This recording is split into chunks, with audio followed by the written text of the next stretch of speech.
கரூரில் பரிசு பொருட்களை கொடுத்து வெற்றி பெற்று விடலாம் என திமுகவினர் தட்பு கணக்கு போட வேண்டாம் என்று கரூர் கிழக்கு மாவட்ட பாமக செயலாளர் பிரேம்நாத் தெரிவித்துள்ளார். இது தொடர்பாக தனது இல்லத்தில் செய்தியாளர்களிடம் பேசிய அவர், கரூரில் போதைப் பொருட்களை 24 மணி நேரமும் விற்பனை செய்வதாக பகிரங்கமாக குற்றம் சாட்டினார். எங்க பார்த்தாலும் 2.5 வயசு குழந்தைய கற்பழிக்கிறாங்க, 70 வயசு மூதாட்டியை கற்பழிச்சிருக்காங்க. எங்க பார்த்தாலும் கஞ்சா. அதாவது உதாரணத்துக்கு இந்த பிரஸ் மீட்டை எதுக்கு வச்சேன்னா, கரூர் மாவட்டத்துல நேத்து ஒரு கொலை நடந்தது.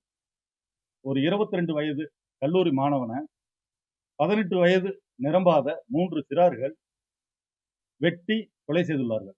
கஞ்சா போதையில் வெட்டி கொலை செய்துள்ளார்கள். கரூர் மாவட்டத்தில் கஞ்சா போதையில் ஒரு கொலை சம்பவம் நேற்று வெள்ளியணை அருகே நடைபெற்றுள்ளது. அதாவது கரூர் மாவட்டங்கிறது ஒரு அமைதி பூங்கா. இங்க கஞ்சா புழக்கம் இந்த அளவுக்கு பெருகி இருக்கிறது காரணம் இந்த 5 ஆண்டு திமுக ஆட்சி தான். திமுக அரசுல எங்க பார்த்தாலும் கஞ்சா, கொகைன், இந்த மாதிரி பல போதைப் பொருட்கள்.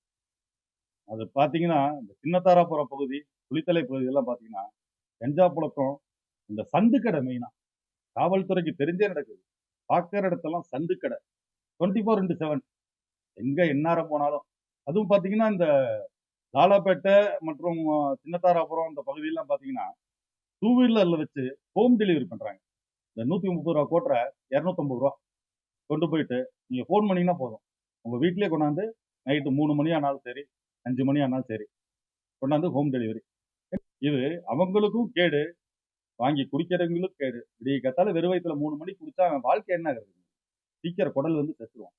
இப்படிப்பட்ட ஒரு அராஜக, ஒரு எதையுமே கண்டுக்காத ஒரு ஆட்சி தமிழகத்துல நடந்து கொண்டிருக்கிறது.